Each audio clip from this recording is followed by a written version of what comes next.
On Tuesday, September 3rd, 2 days ago, Infowars.com put out an emergency news release because a high-level source at an Air Force base in West Texas, where the B-1B bombers are located, told us that secret mothballed nuclear weapons that weren't even supposed to be on the base were brought out of mothballs and loaded on trucks. And the police said, where are these going? Nobody's signing for it.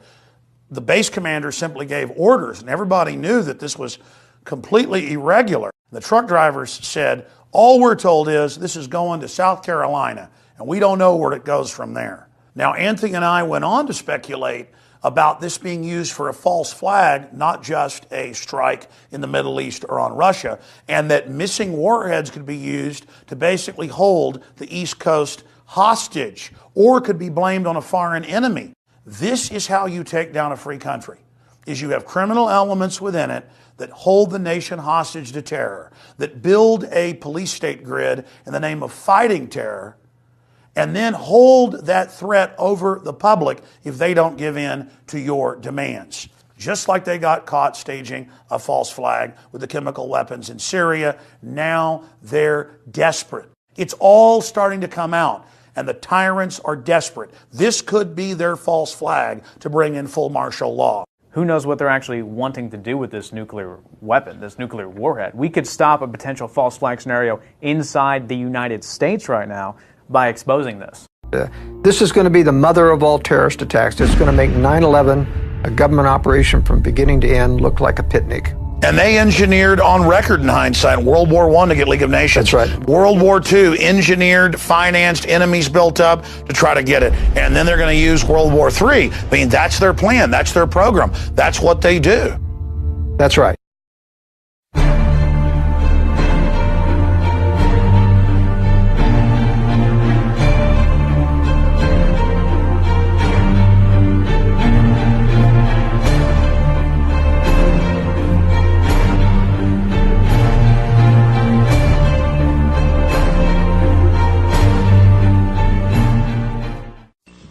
You know, I've been in public speaking for 60 years, and what I'm about to say this afternoon may be about the most important topic, the most serious topic, and the most alarming topic that I have ever talked about in those whole 60 years.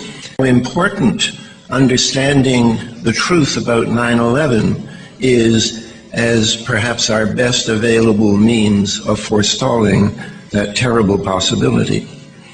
Now, I'm the third person, I think, to remind you of what Brzezinski warned Congress about last February, that an attack on Iran would lead to a spreading and deepening quagmire, and that it would very probably be preceded by, and these are his words, a terrorist act in the United States blamed on Iran. And I emphasize what I'm about to say. The final destination on this downhill track is likely to be a head-on conflict with Iran and with much of the world of Islam at large.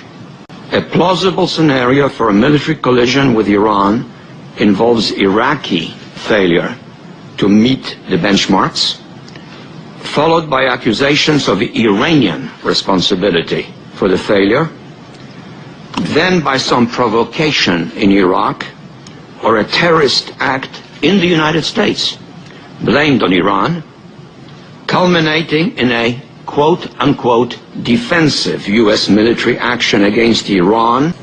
It almost sounds as if we should invite him to our conference. He doesn't say an incident by Iran, he said an incident blamed on Iran. Or a terrorist act in the United States blamed on Iran, blamed on Iran, blamed on Iran. He doesn't say an incident by Iran, he said an incident blamed on Iran, and that, of course, is what frightens all of us here so much.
it's up to you, New York.